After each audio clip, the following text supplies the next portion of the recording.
नमस्कार बच्चों, प्रेम विद्या मंदिर हिंदी हाई स्कूल से मैं लीला मैम कक्षा 12 काव्य खंड का पाठ 6 शमशेर बहादुर सिंह द्वारा रचित उषा समझाऊंगी। शमशेर बहादुर सिंह का जन्म 13 जनवरी सन 1911 को देहरादून में हुआ। उनको साहित्य अकादमी तथा कवि सम्मान सहित अनेक पुरस्कारों से सम्मानित किया गया और उनका निधन सन 1993 अहमदाबाद में हुआ। प्रयोगवादी सन 1943 से प्रारंभ कविता का शिल्प संबंधी बहुत से प्रयोग लेकर आए। नए बिंब, नए प्रतीक, नए उपमान कविता के उपकरण बने। यहाँ तक कि पुराने उपमानों में भी नए अर्थ की चमक भरने का प्रयास प्रयोक्ता कवियों ने किया गया। अपना आस पड़ोस कविता का हिस्सा बना। प्रकृति में होने वाला परिवर्तन मानवीय जीवन चित्र बनकर अभिव्यक्त हुआ। प्रकृति में होने वाले परिवर्तन प्रकृति का शब्द चित्र है। प्रस्तुत कविता उषा सूर्योदय के ठीक पहले के पल परिवर्तित प्रकृति का शब्द चित्र है। शमशेर ऐसे बिंबधर्मी कवि है जिन्होंने प्रकृति की गति को शब्दों में बांधने का अद्भुत प्रयास किया। कवि भोर के आसमान का मूक दृष्टा नहीं है, वह भोर की आसमानी गति को धरती के जीवन भरे हलचल से जोड़ने वाला सृष्टा भी है। इसलिए वह सूर्योदय के साथ एक जीवंत परिवेश की कल्पना करता है जो गांव की सुबह से जुड़ता है। वहाँ सील है, राख से लिपा हुआ चौका है और है स्लेट की कालीमा पर चाक से रंग मलते अदृश्य बच्चों के नन्हे हाथ। यह एक ऐसे दिन की शुरुआत है जहाँ रंग है, गति है और भविष्य की उजास है और है हर कालीमा को चीर कर आने का एहसास कराती उषा। अब कविता का अर्थ समझाऊंगी।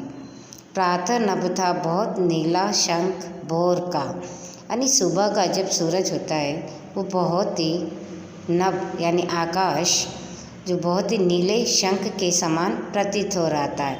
भोर का नभ यानी भोर यानी जो सुबह का प्रातःकाल का आकाश होता है उसके बारे में बताया है। राख से लिपा हुआ चौका अभी गीला पड़ा है। ऐसे लग रहा है जैसे किसी ने उसको राख से लीप दिया है और लिपा हुआ चौका अभी गीला है। चौका यानी जहाँ हम खाना बनाते हैं और उसको लीप के रखते हैं, तो वह अभी ऐसा लग रहा है जैसे वो गीला पड़ा है और थोड़ा राख जैसा कलर है। बहुत काली सील जरा से लाल केसर की जैसे धुल गई है। उसके बाद ऐसे लग रहा है कि जैसे काली सील पर किसी ने केसर मल दिया है कि उसके ऊपर केसर धुल गई और पूरे सील पर लग गई। इस तरह आकाश का कलर हो गया है।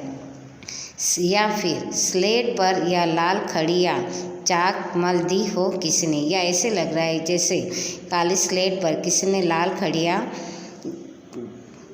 का शाही डाल दी है या फिर लाल चौक मल दिया हो, पाउडर मल दिया हो, ऐसा प्रतीत हो रहा है। नील जल में या देह किसी की घोर झिलमिल देह जैसे हिल रही हो, या फिर आगे ऐसे लग रहा है जैसे धीरे धीरे आकाश में सूर्य ऊपर उड़ता जाता है। तो ऐसे लग रहा है अब वो नीला आकाश राख से समान लगा है, फिर काली सील पर कैसा रख दिया है वैसा लगा है। फिर अब ऐसे लग रहा है धीरे धीरे सूरज उगता जा रहा है। वो सारा दृश्य गुम होके नीले जल के समान लग रहा है, जैसे नीले जल में या किसी की घोर झिलमिल देह जैसे हिल रही हो। ऐसे लग रहा है जैसे नीले जल में कोई गोरे वर्ण की स्त्री नहा के झिलमिल सी हिल रही हो, ऐसा प्रतीत हो रहा है।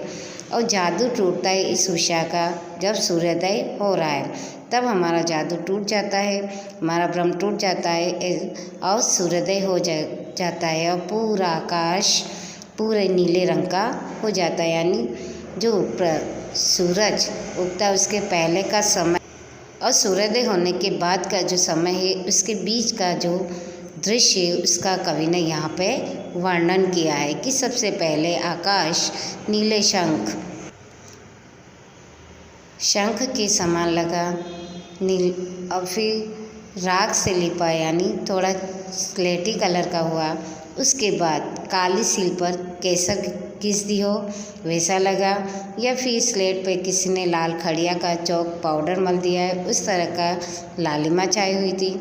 उसके बाद वो लालिमा हटते हटते जैसे ही सूरज उगता है तो पूरा नभ यानी आसमान नीले कलर का हो जाता है और ऐसा प्रतीत होता है जैसे कोई स्त्री नहा के नीले जल से और वो झिलमिल रही है। इस तरह पूरा आकाश परिवर्तित हो जाता है और हमारा भ्रम टूट जाता है कि सूर्योदय हो गया और सूरज उदय हो जाता है, पूरा आकाश नीला हो जाता है। इस प्रकार प्रकृति का सौंदर्य का वर्णन कवि ने इसमें किया है। और सुबह का सूरज कैसा होता है, उसकी पहले की लालिमा कैसे होती है, धीरे धीरे कैसे उदय होकर उसकी परिवर्तन होता रहता है, इस तरह का कवि ने इसमें वर्णन किया है। Thank you.